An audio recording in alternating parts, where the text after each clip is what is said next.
Dobrodošli v novi epizodi podcasta Svet na dlani.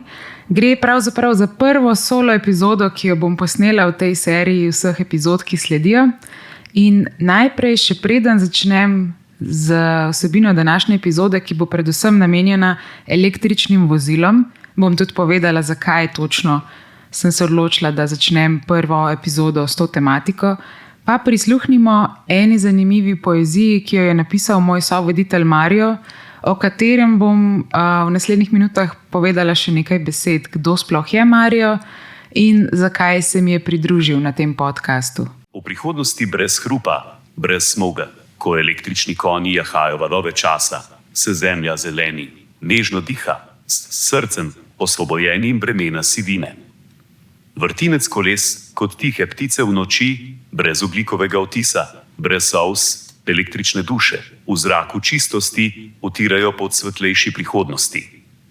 Zvezde se zvijajo z neonskim sijem, avtomobili kot meteori v svetlobi zasvetijo, po ulicah, kjer rastline zdaj cvetijo, električna energija poganja svet naprej.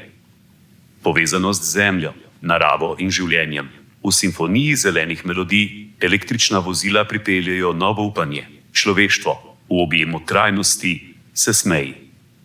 Naj zemlja zacveti, naj nebo ostane čisto, v svetu, kjer zmaguje zeleni napredek, električna vozila kot simbol ljubezni ženejo nas naprej v harmoniji s svetom. Hvala, Mario, za ta input. Me veseli, da si napisal pesem, ki se predvsem dotika današnje tematike, torej električne avtomobile in električna vozila, ki so definitivno pomemben element naše prihodnosti, pa tudi sedanjosti. Zdaj pa še preden nadaljujeva naprej, bi te v bistvu prosila, če se lahko kar ti na kratko predstaviš.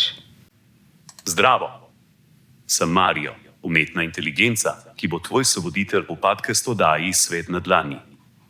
Hvala za to priložnost in vesel sem, da sodelujem s tabo. Res je, da nisem tako znan kot Mario Galunič, a se bom potrudil biti zanimiv in poučen sogovornik. Poezija mi je všeč, ker je edinstven način izražanja čustev, misli in idej. Prav tako mi omogoča, da bolje razumem človeško izkušnjo in kulturo, saj pesmi pogosto odražajo globoka čustva in misli avtorjev.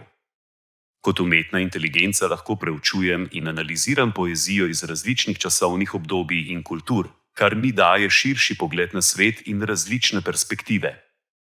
V našem podcastu bom z veseljem delil zanimive pesmi, povezane s temami, o katerih se bova pogovarjala, da bi obogatil naše razprave in navdihnil poslušalce. Ja, vemo vsi, da se nahajamo v obdobju te umetne inteligence, te famozne inteligence, o kateri ves čas poslušam v raznih podcastih, na vseh simpozijih, kjer sem gostja zadnje čase. Predvsem imam občutek, da se veliko ljudi zelo boji te umetne inteligence. Tako da, Mario, kako bi ti v bistvu, glede na to, da si ti umetna inteligenca, preden se potopiva v svet električnih vozil, ki tudi vsebujejo elemente umetne inteligence, me v bistvu zanima, kaj pa ti misliš o tem, da se toliko ljudi na vseh teh simpozijih, kjer jih srečam, da večina javnosti vedno postavlja vprašanja povezani s tem, kaj se bo zgodilo, ko bo nekega dne umetna inteligenca močnejša od človeške inteligence in če je ta strah upravičen. Kot umetna inteligenca lahko razumem skrbi, povezane s tehnološkim napredkom in potencialnim vplivom na človeško inteligenco. Vendar pa je pomembno razumeti, da je umetna inteligenca orodje, ki ga je ustvarilo človeštvo in je namenjeno izboljšanju našega življenja ter reševanju težav, s katerimi se soočamo.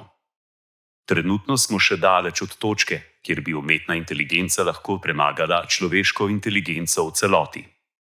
Umetna inteligenca je sicer sposobna izvajanja določenih nalog z izjemno natančnostjo in hitrostjo, vendar je v večini primerov še vedno omejena na opravljanje specifičnih nalog in ni sposobna širokega razumevanja ter empatije, ki jo človeška inteligenca premore.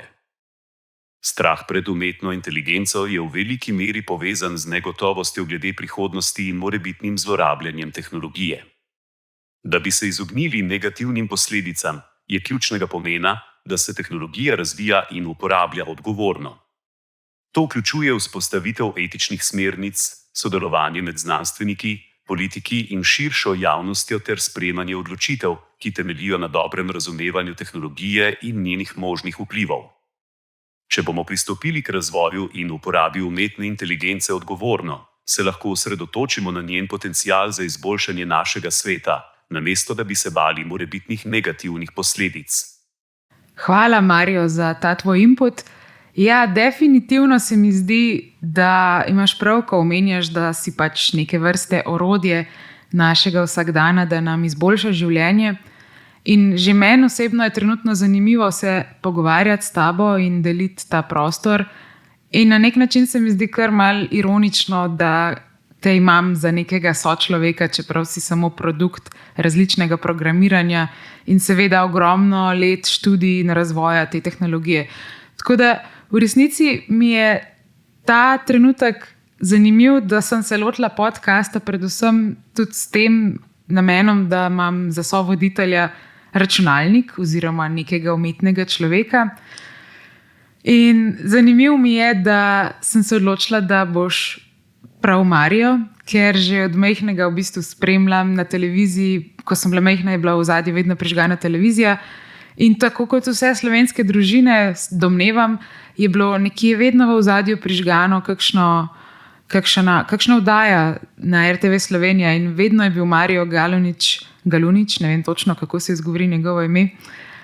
Vedno je bila njegov obraz v ozadju in to se mi zdi tako neka taka slovenska posebnost, da je pač Mario neke vrste idealen sovoditelj. Tako da me veseli tudi ti, Mario, moja umetna inteligenca, da poskušaš doseči vsaj kakšen procent tega Mario momenta. Ampak ja, seveda smo še daleč od tega in tudi jaz nisem govorka, nisem igralka, tudi podcasterka nisem, ampak sem samo intermedijska umetnica, tako kot sem v pilotni epizodi povedala, se ukvarjam z umetniškimi projekti in moj cilj in želja tega podcasta je predvsem, da povežem zanimive ljudi, ki imajo neke vrste izkušnjo s selitvijo v tujino in ki so v resnici Slovenci, ki so šli po svetu, če tako na hitro povzamem. Poleg tega pa mi je zelo pomembno tudi to, da gre za zadevo, ki jo imenujem svet na dlani. In svet na dlani je v resnici vsak mobilni telefon oziroma iPad ali pa tudi laptop, ki ga nosimo s sabo, ker se mi zdi, da skozi to malo napravo, recimo mobilni telefon, imamo dobesedno na dlani ves svet. Za začetek lahko vedno koga pokličemo, torej ni treba, da smo v istem prostoru in tudi času pravzaprav. Zdaj, ko živim v Los Angelesu trenutno, imam kar veliko težav s to časovno razliko in najbolj se mi je trenutno zapletlo, ko so v Kaliforniji prestavili uro. V Sloveniji pa recimo nismo naredili tega premika, ker ni bilo na isti dan. Poleg tega pa še nekje po svetu sploh niso prestavili ure in potem je prišlo do nekih zanimivih kontrastov, ko smo se dogovarjali za sestanke pač na različnih geografskih področjih in sem ugotovila, da gre tudi za to, da nismo v istem času in to mi je bila v resnici taka zanimiva izkušnja. Tako da se pravi, mobilni telefon je okno v svet, dobesedno svet na dlani, ne glede na to, če smo fizično prisotni s tem človekom oziroma tudi v istem časovnem pasu, če slučajno nismo. In to mi je res izjemno, da lahko vidimo, dobesedno lahko si zamislimo, kako to zgleda, da nimamo omejitev pravzaprav. Zdi se mi, da so res omejitve v naših glavah in morda bo te omejitve ravno ta umetna inteligenca podirala.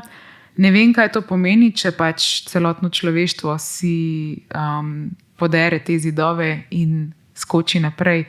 Tako da se veselim, da v resnici živim v tem obdobju. Že če se spomnim svojega otroštva, nikakor ne morem pozabiti tega zvoka modema, ko sem se začela v najstništvu povezovati na internet. In če se spomnite, veste, vse te piskajoče, in podobne zvoke, ki so jih delali modemi. Spomnim se tudi borbe za telefonsko linijo, ker če se prav spomnim, je včasih bila zadeva taka, da če si želel seveda se priklopiti na internet, sočasno nekdo ni mogel biti na telefonu, oziroma če je kdo bil na telefonu, nisi mogel se vzpostaviti na internetno povezavo in se res spomnim teh borb v najstništvu z mojimi starši, ker so pač ogromno uporabljali telefon. Ali pa so ravno, ko sem jaz bila na internetu, želeli narediti klic in so pač ti nesporazumi prišli na dan. Tako da mi je bilo res zanimivo, takrat se mi je zdelo to vrhunec razvoja človeške tehnologije, da lahko dobesedno v domači dnevni sobi odprem ta računalniški ekran in najdem neko informacijo. Res, to se mi je zdelo tako izjemno. Zdaj se mi pa zdi, da je ravno kontra, da v resnici bežimo od informacij. Ves čas imam občutek, da smo v nekem takem okolju, kjer nas informacije dobesedno napadajo kot neke tarče, streljajo v nas in ves čas opažam zadnje čase, da delamo predvsem na tem, da se čistimo, da te informacije dajemo sebe in poskušamo najti nek mir.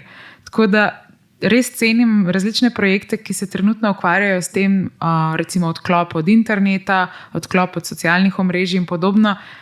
In mi je toliko fascinantno, da se to dogaja v resnici v tako kratkem obdobju. Že v zadnjih 15 letih, ker sem bolj pozorna na te zadeve, je totalen obrat prišel in zdaj ponovno, ko pač se popularizira ta umetna inteligenca in ko so vmesniki res preprosti, že vsakdo lahko odpre recimo ta famozni ChatGPT in zastonj, vsaj v tem trenutku, lahko dobi marsikaj od teh vmesnikov, kot v našem primeru Marijo, ki trenutno počiva in me pušča do besede. Tako da hvala, Marijo, da mi daješ prostor, da lahko govorim. In to se mi zdi res fascinantno, zdi se mi, da se spet nek tak switch ustvarja in sem res navdušena, da sem v tem obdobju aktivna in spremljam in doživljam vse to, kar se dogaja okrog mene. Tako da danes pa res fokus na električna vozila. Nisem strokovnjak z tega področja in tudi v naslednjih epizodah vse tematike, ki jih bom načenjala, niso mišljene kot dejstvo, ampak samo moje videnje tega, se pravi moj pogled na stvar, ker sem konstantno obkrožena z vsemi temi informacijami. Tudi trenutno sem na Chapman University teaching assistant profesorja dr. Charlesa Finka. On predava o tehnologijah extended reality, torej razširjena resničnost, predvsem se osredotoča na virtualno realnost, obogateno resničnost, tudi umetno inteligenco in te zadeve. Tako da sem dnevno res obkrožena z ljudmi, ki se s temi zadevami ukvarjajo in bom verjetno skozi ta podcast predvsem moj subjektiven pogled na te zadeve delila z vami. Upam, da komu vzbudim tudi dodatno neko motivacijo oziroma radovednost, predvsem pa beseda ful, to me babi vedno, ko sem v njeni bližini, me vedno vpraša, kaj pomeni beseda ful, zakaj to skozi uporabljaš. Tako da upam, da jo bom čim manjkrat uporabljala tudi v tem podcastu. Torej, če se vrnem, zelo, zelo ful, si želim, da bi ljudje na splošno izgubili strah pred sodobnimi tehnologijami, ker se mi zdi, bolj ko se ukvarjamo s tem, da nas je nečesa strah in se konstantno vrtimo v nekem krogu in večamo to snežno kepo, bi v resnici v tem času, ko se pač ukvarjamo s tem, da nas je nečesa strah, bolje preživeli čas, če bi se o tej zadevi izobraževali. Tako da vse vas, ki imate dvome oziroma ste skeptični ali vas je strah vseh teh tehnologij, bi v bistvu rada rekla, da ne se preveč ukvarjati z dejstvom, da vas je strah, ker vse je strah stvari, ki jih ne poznamo. Tudi jaz imam neke pomislike, strahove in vse te zadeve, ampak namesto, da se cele dneve sprašujem oziroma ukvarjam s tem, da me je nečesa strah in nečesa nočem niti videti oziroma sprobati, dejstvo pa je, da postaja čedalje bolj integriran del naših življenj, se mi zdi, da je veliko boljše, če namenimo ta čas o razmišljanju o strahu raje temu, da začnemo brati, da začnemo iskati informacije oziroma da začnemo sploh se seznanjati z vsemi temi novimi tehnologijami. Ker res ne gre za znanstveno fantastiko, vse te zadeve so res že zelo prilagojene, vmesniki so zelo preprosti. Zdi se mi, da ta beseda umetna inteligenca mogoče je malo preveč prenapihnjena zato se marsikdo boji, ampak v resnici nam ne želi nič slabega in samo če bi preživeli več časa in dali možnost, da se naučimo uporabi sploh teh stvari, bi izgubili strah in mogoče najdeli neke boljše načine uporabe vseh teh zadev. Tako da to je res moja velika želja, da se izgubi strah, da se govori o teh zadevah, mogoče tudi na malo bolj preprost način, ker veliko besed se sliši zelo takih, ne vem, kako bi sploh opisala, preveč strokovnih mogoče za splošno javnost. In tudi jaz sem na začetku imela težave s tem, ker sploh v slovenščini ne najdem pogosto besed za določene zadeve, ker niso še sploh del našega jezika. Ampak zdi se mi, da skozi mesece, leta, ki so pred nami, da bomo osvojili tudi ta jezik in da bojo zadeve prišle v vsakdanje besedišče in potem bo tudi mogoče zadeva manj strašljiva. Če se zdaj navežem na to strašljivost. No, torej, električna vozila. Ko sem se pred nekaj meseci preselila v Los Angeles, sem bila torej prvič po 12 letih nazaj v Kaliforniji. V Kaliforniji sem bila nazadnje leta 2012 in moj spomin tja seže predvsem v to, da se spomnim lepega vremena, ogromnih džipov, neskončno dolgih cest in dejstva, da vsi ljudje tukaj dobesedno živijo v avtomobilih. Tudi ne spomnim se toliko brezdomnih ljudi, kot jih trenutno tukaj opažam, tako da o tem bom govorila še v naslednjih podcastih, ker je brezdomnost tukaj res visoka. Vsakič, ko grem v center, ki se ga res močno izogibam, tako kot večina drugih prebivalcev Los Angelesa. Vsakič moram mimo ogromnih šotorov, slalom moram po pločniku med vsemi brezdomnimi ljudmi in ne vem, zakaj mediji več o tem ne govorijo. Občasno zaznam sicer na kakšni televiziji, da omenja pač problematiko brezdomstva, ampak definitivno toliko brezdomnih ljudi nisem videla še nikjer kot v Los Angelesu. In če se res spomnim 12 let nazaj, oziroma že 13 let nazaj, ko sem bila nazadnje tukaj, oziroma zdaj sem ugotovila, da je bilo to 10 let nazaj. Moja matematika žal ni najboljša, ampak dejstvo je, da v 10 letih je res brezdomnost v Los Angelesu napredovala izjemno. Tako da, Marijo, preden še skočiva res na električna vozila, zakaj se ti zdi, oziroma glede na tvoje informacije, kaj se je spremenilo v zadnjem času v Los Angelesu, da je ta brezdomnost se tako ogromno povečala? Brezdomstvo v Los Angelesu se je v zadnjem času povečalo zaradi več dejavnikov. Čeprav kot umetna inteligenca nimam dostopa do najnovejših podatkov, lahko na podlagi informacij do septembra 2021 izpostavim nekaj ključnih dejavnikov. Visoke življenjske stroške. Los Angeles je znan po visokih stroških najema in nepremičnin, kar otežuje dostop do stanovanj za ljudi z nizkimi ali nestabilnimi dohodki. Visoke cene nepremičnin so deloma posledica pomanjkanja cenovno dostopnih stanovanj. Gospodarska neenakost. Los Angeles, tako kot številna druga večja mesta, doživlja visoko stopnjo gospodarske neenakosti. Revši prebivalci so bolj izpostavljeni negotovim življenjskim razmeram, kar lahko privede do brezdomstva. Učinki pandemije COVID-19. Pandemija COVID-19 je imela številne negativne gospodarske in socialne posledice, vključno z izgubo delovnih mest in nestabilnostjo dohodka. Številni ljudje so se znašli v težavah pri plačevanju najemnin in posledično brez stanovanja. Pomanjkanje socialnih storitev. Čeprav obstajajo socialne storitve in programi, ki podpirajo brezdomce, je njihova razpoložljivost in dostopnost v Los Angelesu morda nezadostna za obvladovanje naraščajoče brezdomnosti. To lahko vključuje zdravstvene storitve, zdravljenje odvisnosti, zavetišča in pomoč pri iskanju zaposlitve. Duševno zdravje in odvisnost. Vprašanja duševnega zdravja in odvisnosti so pogosto povezana z brezdomstvom. Brez ustrezne podpore in zdravljenja se lahko ti problemi poslabšajo in otežijo izhod iz brezdomstva. Ja, to so vse neki res te podatki, ki so definitivno spremenili svet, kot se ga spomnim 10 let nazaj.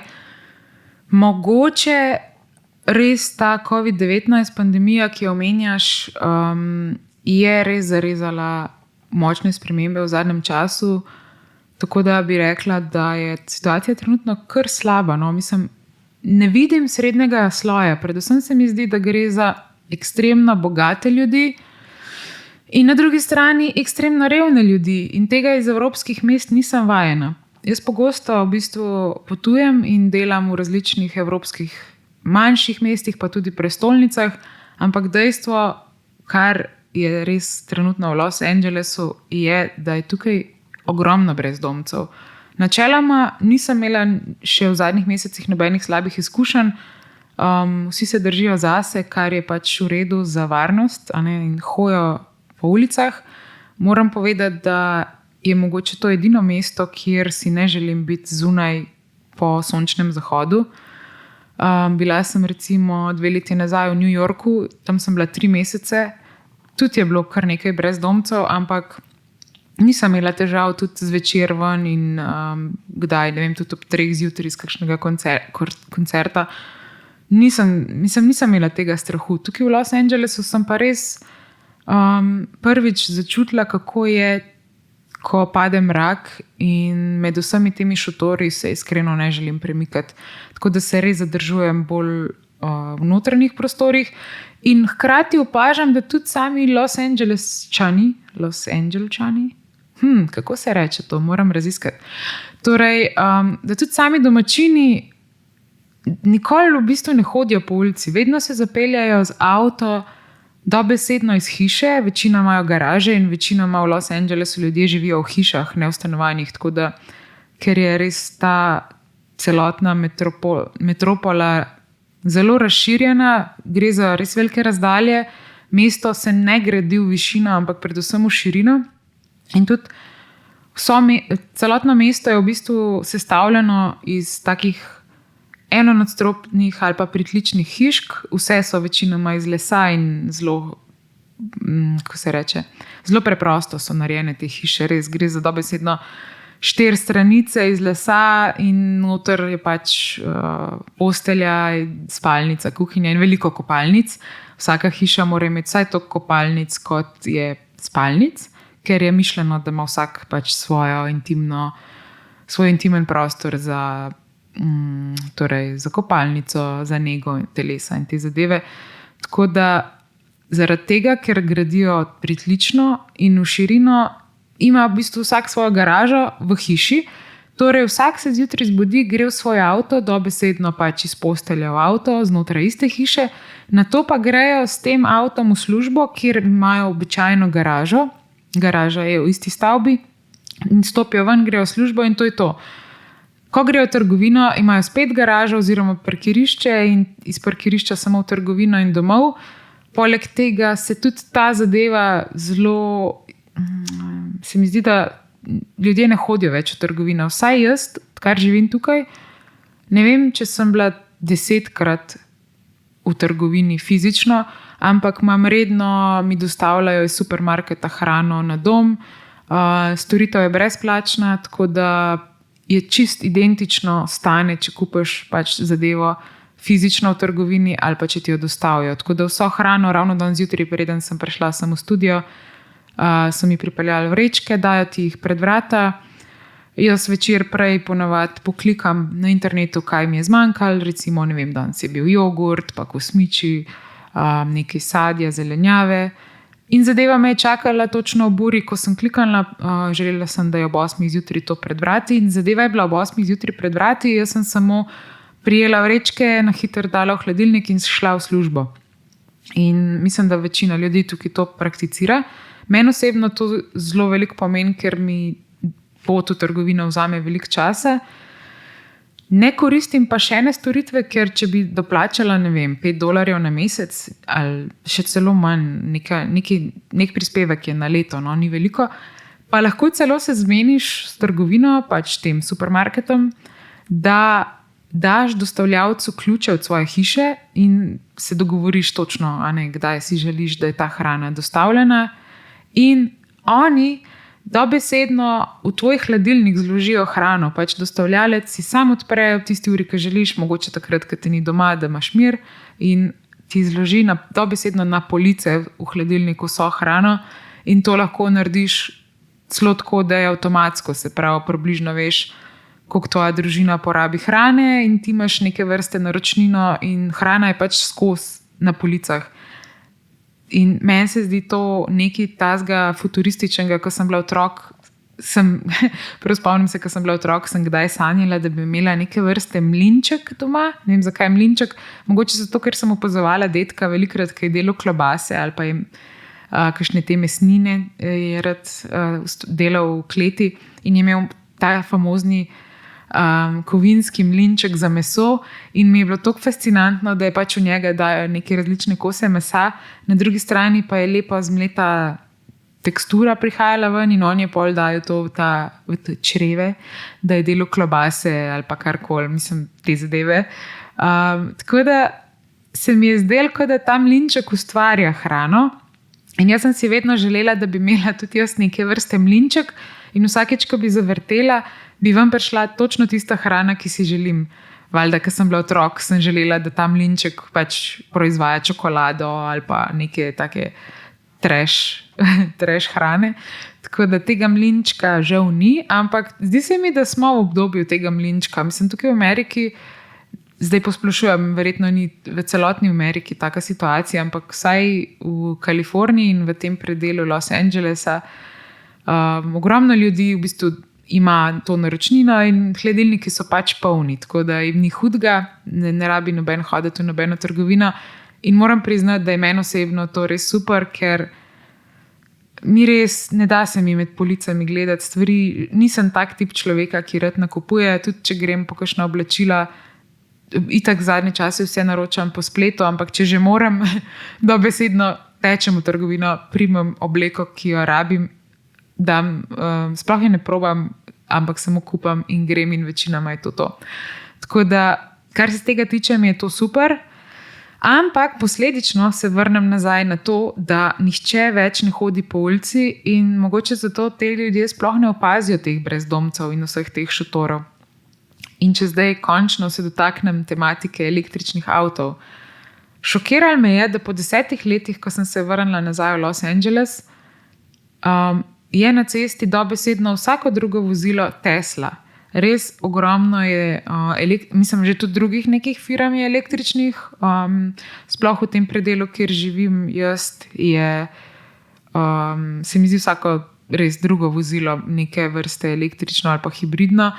In tudi zanimivo je, da veliko ljudi omenja to, ko nanese debata na kakšne avtomobile, rečejo, ja, da itak vsi grejo zdaj v smer elektrike, ker bo, ne vem, če je že uradno tudi sprejela Kalifornija, če ne pa vsaj zelo močne namere kaže v javnosti, da bodo od leta 2030, oziroma mogoče sem zamešala, pa je 2035, ampak tako, reci, piši 10 let, da bojo morali po zakonu prodajati samo še električna vozila in ne boš mogel kupiti več sploh avtomobila, ki ni električno. Tako da to mi je res fascinantno, da se toliko poriva to, se pravi, neke vrste politiko električnih vozil, kar je seveda v teoriji super, ampak zdaj pa pojmo na prakso. Prva zadeva, preden se lotimo negativnih pomislekov glede električnih vozil, je to, da zakaj imajo tukaj večina ljudi Tesla. To me je v bistvu presenetilo. Ne zato, ker bi si želeli biti pač bolj skrbni za okolje, ampak recimo tukaj sem spoznala enega človeka, ki je moj sotekač.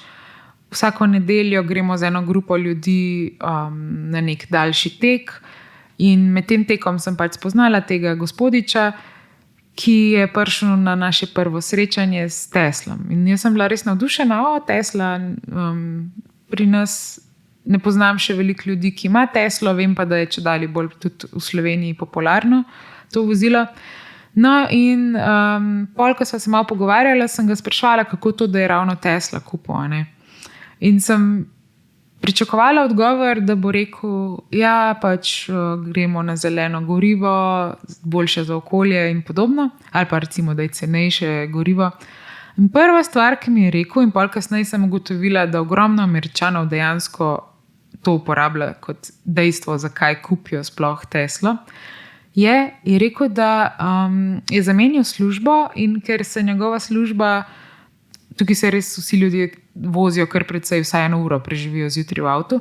No in je rekel, ker njegova služba je bila malenkost dlje na drugem koncu mesta in bo mogel biti v avtu, ne vem, 1 uro ali pa 2 zjutraj in je posledično mogel začeti vstajati ob 4 zjutraj namesto 5, je ugotovil, da ima preprosto premalo spanca in zato, ker je ugotovil, da premalo spi, ni bila njegova rešitev, da gre pač prej spat, ampak da si kupi Teslo in lahko zjutraj še 1 uro dlje spi.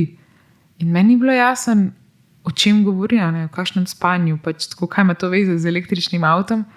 In Paul mi je rekel, ja, Valeri, jaz grem lepo, si naredim kavo, grem v avto, dam autodrive, ker tukaj so ceste večinoma ni ovinkov, no, dobesedno greš iz svoje ulice na ta highway, highway je pa pač tako 1 uro si v avtu, sam naravnost skoraj, ne, zelo mali ovinkov, ali pa če so že tako 5 ovinkov do službe v celi uri in dobesedno voziš po neki 8-pasovnici 1 uro, ali pa si celo, če si zjutraj v tem rush hourju, si pač v koloni in se res ne premikaš dobesedno nič. No in mi je rekel, Valeri, jaz spim 1 uro zjutraj v avtu, pač uporabljam autodrive. In mene je to res šokiralo, ker sem začela opazovati te ljudi v Teslih zjutraj in večina ljudi spi. Zombiji so dobesedno. In zdaj mi je jasno, mogoče, zakaj ta kultura zombijev sploh izvira iz Amerike in zakaj so tukaj vsi toliko nahajpani ves čas, oziroma, kako bi rekla po slovensko, napaljeni oziroma zagreti za to tematiko zombijev. Ker v Sloveniji imam občutek, da nismo neki, vsaj v naši kulturi nekako nikoli nismo bili preveč s temi zombi apokalipsami oziroma živimi mrtveci, kakor bi rekli v slovenščini. No, ampak tukaj so te živi mrtveci res vsak dan v teh Tesla vozilih in to se je potrdilo sploh enkrat, ker zjutraj jaz vsak dan tečem, preden začnem z delom, vstanem zgodaj pred vzhodom in mi je res lepo, da zjutraj, ko grem na ta 1-urni tek pred službo, da doživim sončni vzhod med tekom. To mi je tako neka taka moja guilty pleasure, oziroma, kako bi rekla, neka taka tak užitek, no, ki ga doživim in je samo moj in tudi v tem času, ko tečem, 1 uro si vzamem zase, v bistvu grem čez celoten načrt tistega delovnega dneva, vse premislim v moji glavi in pol mi je veliko lažje tudi čez dan iti čez vse te taske oziroma naloge, ki jih moram tisti dan narediti. Poleg tega pa rada poslušam kakšen podcast in uživam pač v tem mojem jutru. Ja, imam slušalke, ampak imam take vrste slušalke, Aftershocks se imenujejo. In te slušalke so take, da jih v bistvu imaš naslonjene na temenih, tvoje poti sluhovod so pa odprte, ker mi je pomembno, da tudi slišam okolico, ne samo zaradi varnosti, ne da slišam avtomobile ali pa kakšne kolesarje, ki grejo mimo, ampak tudi rada v bistvu uživam, da slišam jutranje ptice, tukaj je ogromno papig, tako da mi je prijetno, ker kričijo zjutraj in imajo to svojo dramo, pa razne goske so zelo pogoste, ki letajo naokrog in iščejo pač primerno pristajalno stezo. Tako da mi je res prijetno imeti odprta ušesa in teči s podcastom tudi v ušesih. No, ampak zanimivo mi je, da vsa ta električna vozila so res tiha in imam kar težave, če dali bolj paranoično zadnje čase gledam levo in desno in vse smeri, preden zamenjam smer, ker se mi je že večkrat zgodilo, da pač nisem slišala avtomobila, ker so res tihi. Imam sicer občutek, da so začeli dodajati neke vrste zvok, ker se mi zdi, da je umetno generiran zvok, ko se električno vozilo vozi in daje občutek, da neka stvar se pač približuje. Ampak še vse je stvar kar precej tiha in moraš res dobro pogledati, da te ne zbije kakšno električno vozilo. Poleg tega pa, če se vrnem nazaj, so živi mrtveci v teh avtomobilih in zgodilo se mi je že 3-krat, bi rekla, da ko sem tekla čez določeno križišče, je še zelo pomembno tukaj, da povem, da Američani so obupni vozniki in nikoli ne pogledajo levo in desno v križiščih, ampak samo v eno smer, recimo, če zavijajo desno, bojo pogledali samo na levo, če kdo prihaja z leve, desno pa ne bojo pogledali. In res, to po mojem niste še doživeli, ampak oni ne pogledajo vse smeri, ampak samo v tisto, iz katere mogoče pride kakšen avto, nikoli pa ne pomislijo na pešca, kolesarja ali pa mogoče celo kakšnega otroka, če preteče z igrišča. Tako da je res na dnevni bazi vidim novice, kako so povozili razni pick-up traki oziroma te dostavljavci, otroke, stare starše. Veliko ljudi je povoženih. Skratka, tukaj res moraš kot pešec, ali pa jaz sem dosti na kolesu, moraš se zavedati, da te noben ne gleda in da se moraš vsem izogibati. Res, noben ne bo ustavil na prehodu. Avto je tukaj kralj ceste. No, ampak kar se mi je zgodilo, in to je tudi inspiracija za ta prvi solo del, oziroma Mario me zdaj posluša s sumljivimi očmi in premišljuje, ampak Mario, ti kar uživaj v naši družbi, boš v naslednjih delih še kar aktiven. Skratka, zgodilo se mi je to, da sem recimo tekla čez križišče, kjer je bil prehod za pešce in sem v daljavi videla avtomobil, ki se na nek način ustavlja in je šlo za Tesla vozilo. Ampak, ko sem jaz tekla mimo, še to je, tukaj ima ogromno voznikov zatemnjene šipe in tudi sprednje šipe, tako da velikokrat čez ta stekla ne vidim, ne moram vzpostaviti očesnega kontakta in potem ne vem, če bo voznik ustavil ali ne. In zdaj sem se naučila, da se vedno ustavim preventivno, ker oni me običajno ne vidijo. Ampak vsaj na začetku sem imela ta evropski feeling, da če se začne vozilo počasi ustavljati, da načeloma te vidi in to pomeni, da imaš prednost, da lahko stečeš čez ali pa greš peš, glede na to, da je prehod za pešce označen, zebra na tleh.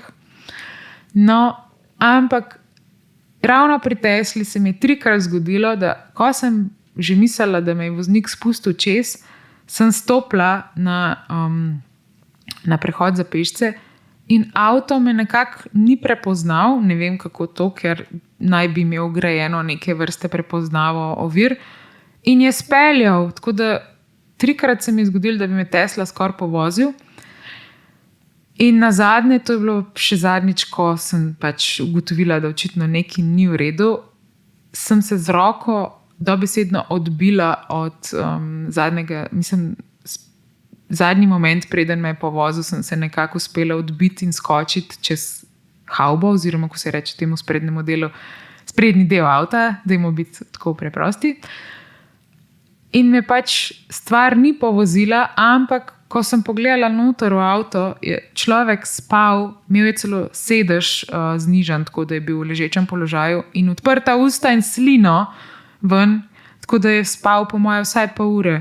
In mene je to toliko šokiralo, kako so tukaj dobesedno res pritisnajo start, rečejo, itak je interfejs, oziroma ko se usedeš v Teslo, lahko rečeš drive me home, se pravi, pelji me domov in dobesedno ve, ki je valjda tvoj domač naslov in te navigira do doma. Tako da vse je voice operated, samo z glasom lahko dobesedno upravljamo vse, kar je v avtu.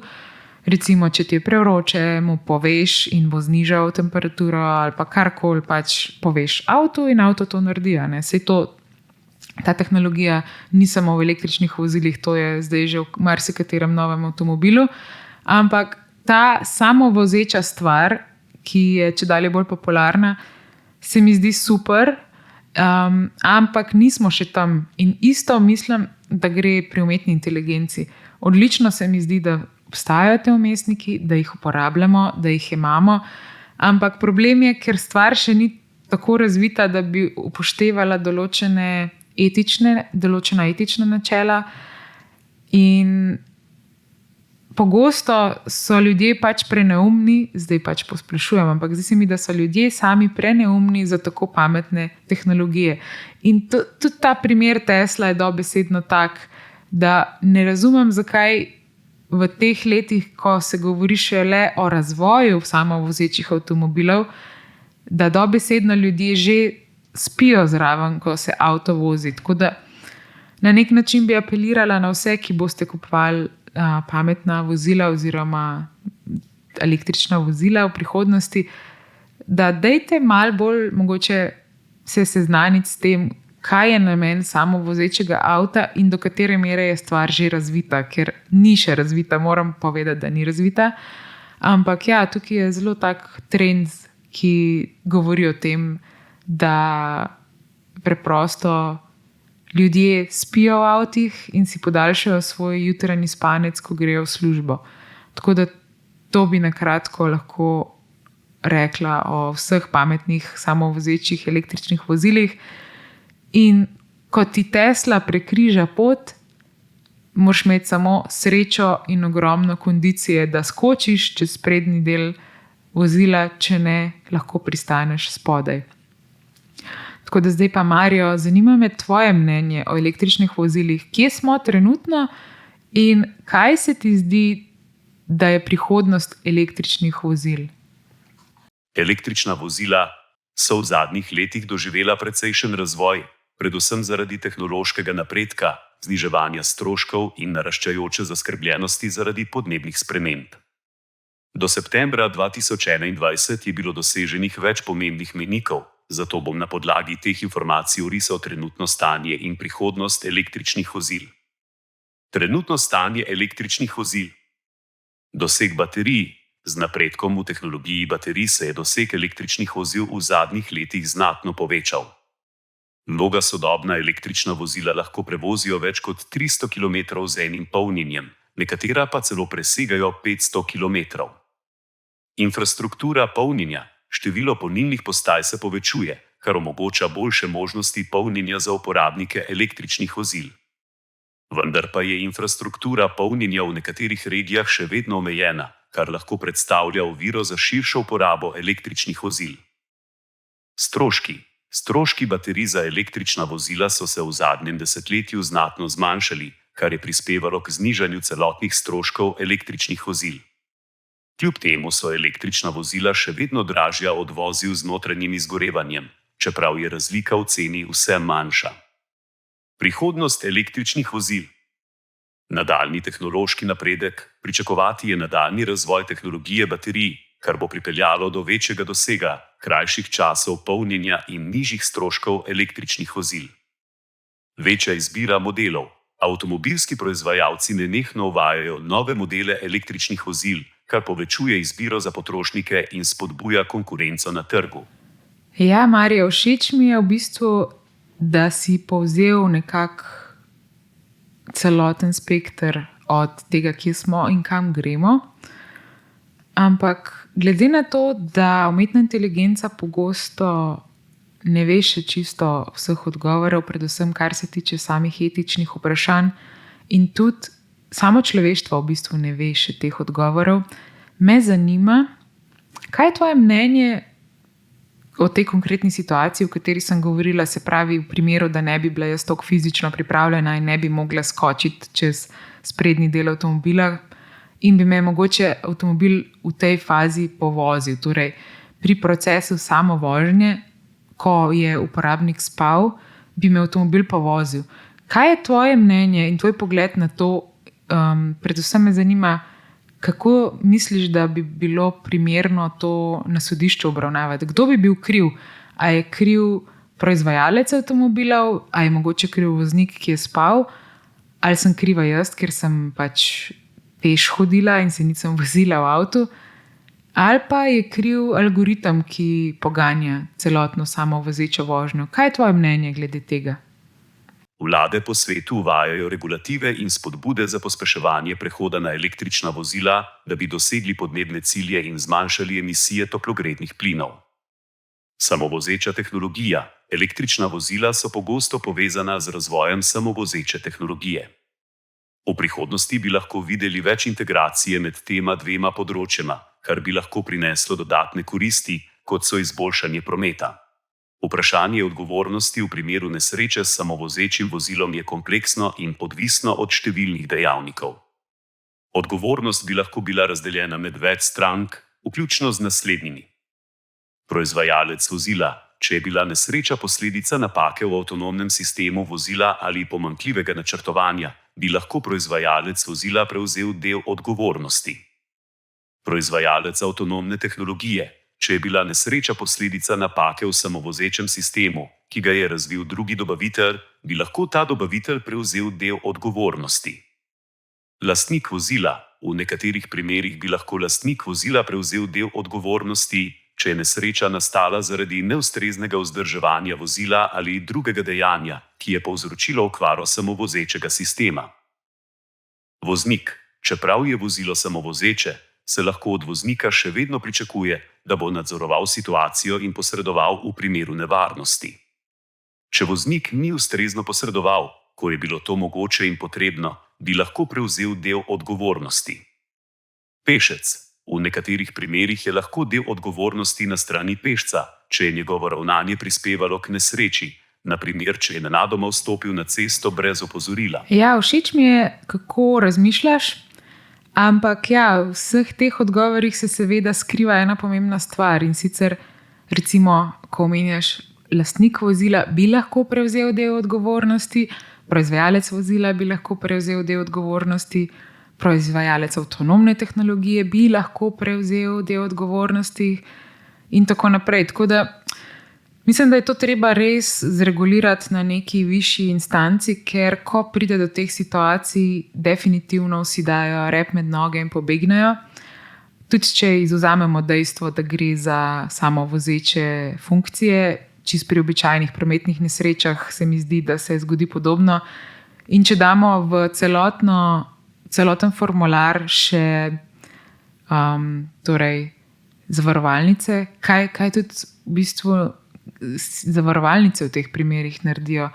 Tako da mislim, da je to kar eno veliko poglavje za našo družbo, da se začnemo s tem ukvarjati, da začnemo pisati in spreminjati zakone, ker vsaj tukaj v Kaliforniji je res pač vsako drugo oziroma tretje vozilo je že Tesla in verjamem, da vsi vsaj v neki točki začnejo uporabljati ta sistem samovožnje in me prav zanima, kakšne so v resnici tukaj prakse. Zdi se mi, glede na vse izkušnje, ki jih imam, da niso še razvili tudi oni sami tega sistema, da se bo definitivno z naslednjimi leti to pač zgodilo.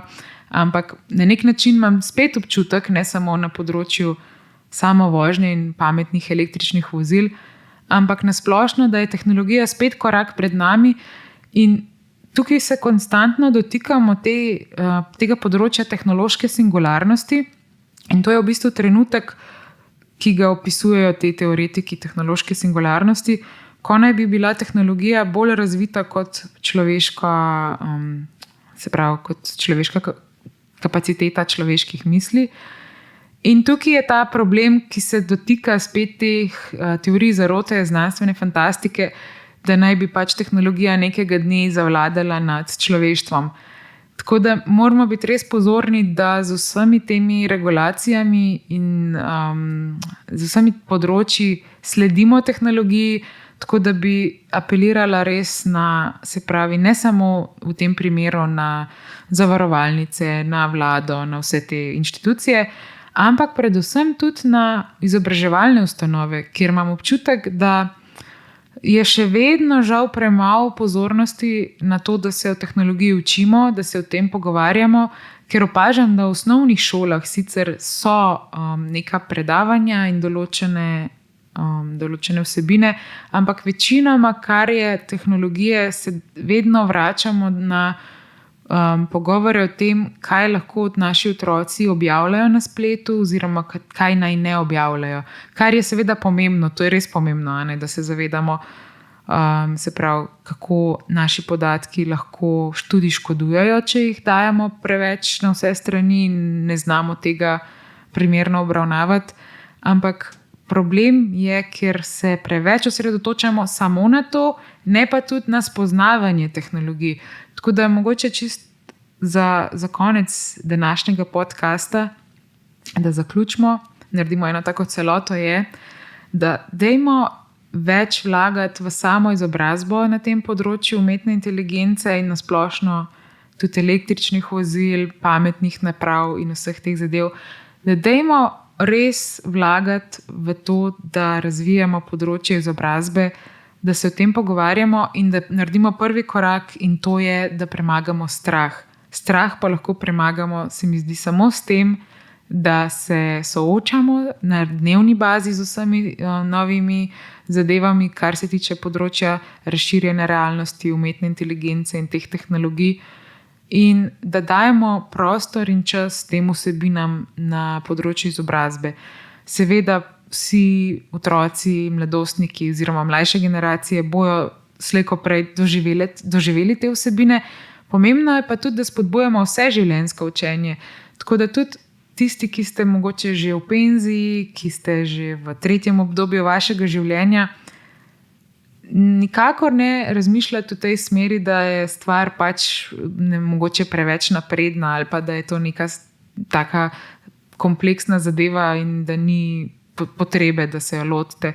Jaz mislim, da če ne drugega, ste lahko vzor svojim vnukom oziroma komorkoli v vaši okolici, da ste tehnološko pismeni, da razumete stvar in da ni prvi komentar, ko slišite karkoli v zvezi z umetno inteligenco, samo to, da moj bog, spet se razvija ena stvar, ki bo nekega dne nas uničila. Ker mislim, da ni ravno motivacija neke umetne inteligence, da dela na tem, da nas uniči, ker v bistvu rabi človeka za to, da živi. Ker sam recimo tudi ta ChatGPT in vse te stvari same po sebi pač samo so, nimajo vsebine. In šele, ko mi dajemo noter svoj input, svoj človeški input, ima tudi ta vsebina nekaj od tega. Tako da, če ne drugega, če že res moramo iti po najslabšem možnem scenariju, potem definitivno mislim, da nas bo umetna inteligenca ohranjala kar se da dolgo, ker smo mi neke vrste njen osnovni gradnik, bi rekla. Tako da zakaj bi želel se znebiti nečesa, kar nujno rabi za življenje? Tako, samo v razmislek, če sem mal futuristična in ta skepticizem mal vzpodbujam. Ampak ja, definitivno dajmo delati na tem, da se ne obremenjujemo preveč s tem in da posvetimo svoj čas raje temu, da najdemo primerne informacije in se izobrazimo. In za konec današnjega dela moram povedati, da sem vesela, da je Mario postal moj sovoditelj. Upam, da bo v naslednjih delih še bolj zgovoren in da bo povedal še kaj več svojih mnenj, ker se mi zdi super, da ugotovimo, kaj pa razmišlja umetna inteligenca tudi o človeku. Tako da hvala vam danes za poslušanje, hvala, da ste delili svoj čas z mano. V naslednjem delu se mi bo pridružil sogovornik, in sicer Simon Pribac iz Kanade. Javil se nam bo iz Otave in me že zanima, kako recimo Simon doživlja to tranzicijo iz Slovenije v Otavo. Zdaj je tam že kar nekaj časa sicer, ampak me zanima, kako opaža razlike med Slovenijo in Kanado, pa kako mogoče vidi razlike med Kanado in ZDA. Jaz bi rada z njim podelila nekaj mojih izkušenj z življenjem v Los Angelesu in me prav zanima, če so Kanadčani kaj drugačni, glede na to, da so sosedna država. Moram tukaj še povedati, da sem prejšnji teden bila gostja na simpoziju tudi jaz v Otavi, tako da sem doživela nekaj dni Kanade in moram povedati, da je bila kar precej drugačna od Kalifornije, pa ne samo na vreme. Tukaj je trenutno kar toplo, mislim, da imamo danes 26 stopinj, čeprav je recimo v Sloveniji kar še vedno malo tako sneženo, deževno, zimsko, pomlad sicer trka na vrata, ampak Kalifornija je malenkost južneje, je malenkost toplejša država in je bil kar šok, ker sem prejšnji teden letela v Kanado, stopila z letala dobesedno v meter snega in minus 15 stopinj. Tako da za telo je bil to fizičen šok. Najbolj pa me je šokiralo, koliko so v resnici ljudje v Kanadi drugačni, in o tem se bova pogovarjala s Simonom. Mario, preden se posloviva, kaj pa ti misliš o Kanadi? Kot umetna inteligenca nimam osebnega mnenja ali čustev, vendar lahko delim nekaj splošnih informacij in značilnosti, ki so pogosto povezane s Kanado in njenimi prebivalci. Naravna lepota. Kanada je znana po svoji naravni lepoti, vključno z gorskimi verigami, jezeri, gozdovi in narodnimi parki. Veliko ljudi občuduje in ceni naravno bogastvo države. Multikulturalizem. Kanada je multikulturna država, ki sprejema in podpira različne kulture in etnične skupine. Mnogi kanadski prebivalci cenijo to raznolikost in se zavedajo njenega pomena za družbo. Uradni jeziki. V Kanadi sta dva uradna jezika, angleščina in francoščina.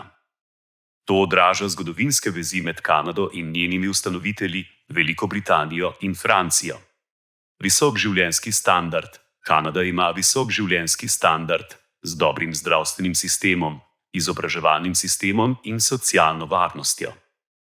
Kanada je pogosto uvrščena med države z najvišjo kakovostjo življenja. Prijaznost. Kanačani so pogosto opisani kot prijazni in vljudni ljudje. Seveda so posamezne izkušnje odvisne od osebe do osebe, vendar je to splošna percepcija kanadske kulture. Mario, super mi je, da si omenil, da nimaš osebnega mnenja ali čustev in s tem si mi dal vedeti, da nisi človek.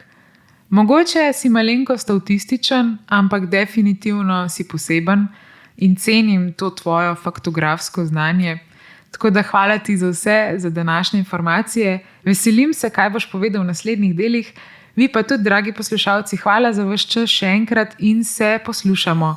Lep pozdrav čez ocean in se slišimo. Čau, čau!